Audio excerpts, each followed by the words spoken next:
Wake up! Welcome to an episode of No Script News. And today we got a mixed episode for you. But before we begin, again, do not like this video. I am still wanted for stealing my neighbor's cats. They keep on knocking, and I won't let them in. Starfiled for Xbox has reached 10 million players. Now, of course, that's people who bought the game and people who are playing it on Game Pass. Like me. Still having a blast. I don't know how many hours in. And I think I'm almost finished with the main story. But I have so many side quests and stuff to still explore. I mean, so many planets. I've only been to like about 10, 15 planets. And there's like, I don't know how many. I haven't even upgraded my ship yet. I'm just starting to do outpost. I mean, I'm just upgrading all my weapons, and I've been playing this for about at least, I don't know, I'm going to say 80 hours, maybe more. I don't really know, maybe 3 days, 24, 20, about 80 hours, I'm going to say. And I'm still going strong. I'm putting off other games still, like Cyberpunk 2077 DLC, until I finish this game because I'm just engrossed in it, and I want to explore more. Simple as that. So the 10 million players doesn't surprise me. It's a Bethesda game. Like Oblivion, like Fallout, but now in space. So if you like those, you're going to like this. 10 million people have. And I think it's going to keep on growing, especially because it's on Game Pass. People are going to play this game. Now, maybe in 6 years, we'll see if they release a sequel. Because you know how they take forever to release their games. But they're worth the wait, to say the least.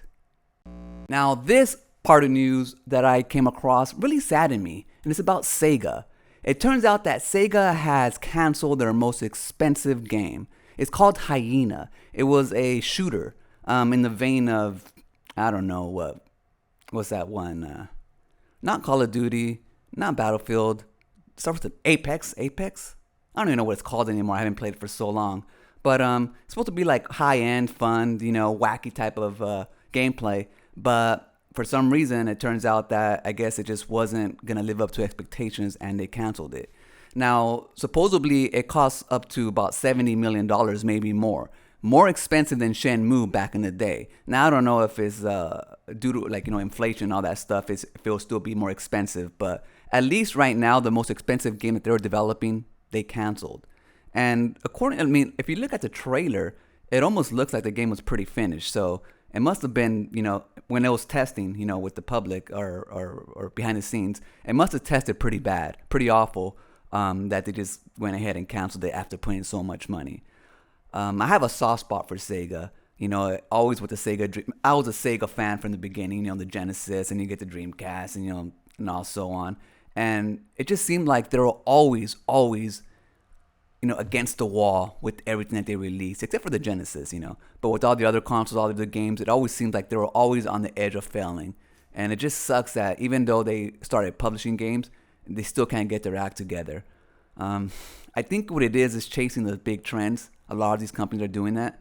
They want to be the main shooter. They want to, follow pretty much what everyone else is doing instead of trying to create something new and exciting. But it just goes to show, that you got to hire the right people to be creative directors of your game. Because if you don't have a clear path in knowing what you want to do with the game, stuff like this happens, and you end up wasting so much money. And it goes beyond that because it starts hurting, the industry. It hurts studios. They don't want to take a risk anymore, because they just lost $70 million. Why are they gonna, take another risk? They're gonna start doing nothing but, re-releases, just like Sony and stuff, because they know that they don't want to lose that money on something that's not a sure bet. And now we're getting to the nitty gritty. Gavin Newsom, the governor of California, has vetoed a bunch of bills, and two in particular are pretty messed up, man. First one being magic mushrooms. He vetoed a bill that would allow them to be decriminalized. And the thing about magic mushrooms is that there's a lot of healing properties that we still don't know about. But during experimentation, through people who are suffering, who have been taking these magic mushrooms, have been getting a lot of help with their lives, actually changing their lives. Now, the thing that sucks is that because it's illegal, there isn't a lot of research done on this, on how to actually help people. So a lot of it is still in the experimentation stages. Another bill that he vetoed was capping insulin at $35 per month. Like, diabetes is huge in the United States. A lot of people suffer and die from it. And insulin, the cost of it, even with insurance, is off the roof. Some people can't even afford it. And some people eventually even die because they're not getting their full treatment. And I just don't understand why they would veto such bills. The only explanation that I can come up with both the magic mushrooms and the insulin is that Gavin Newsom doesn't want to upset Big Pharma, who pretty much donates to his campaign and most of the Democratic campaign and the Republican campaign to speak of. They don't want to cross them.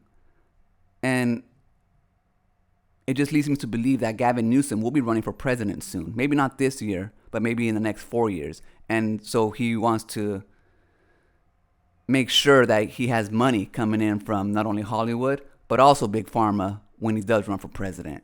So we suffer as citizens so that they can get ahead. And the thing is, it's not just Gavin Newsom. A lot of these politicians do this. They'll smile at you, in the front, and then sell you out in the back. That's what they do. So stay informed. Give them hell. And remember, when shit's the fan, run.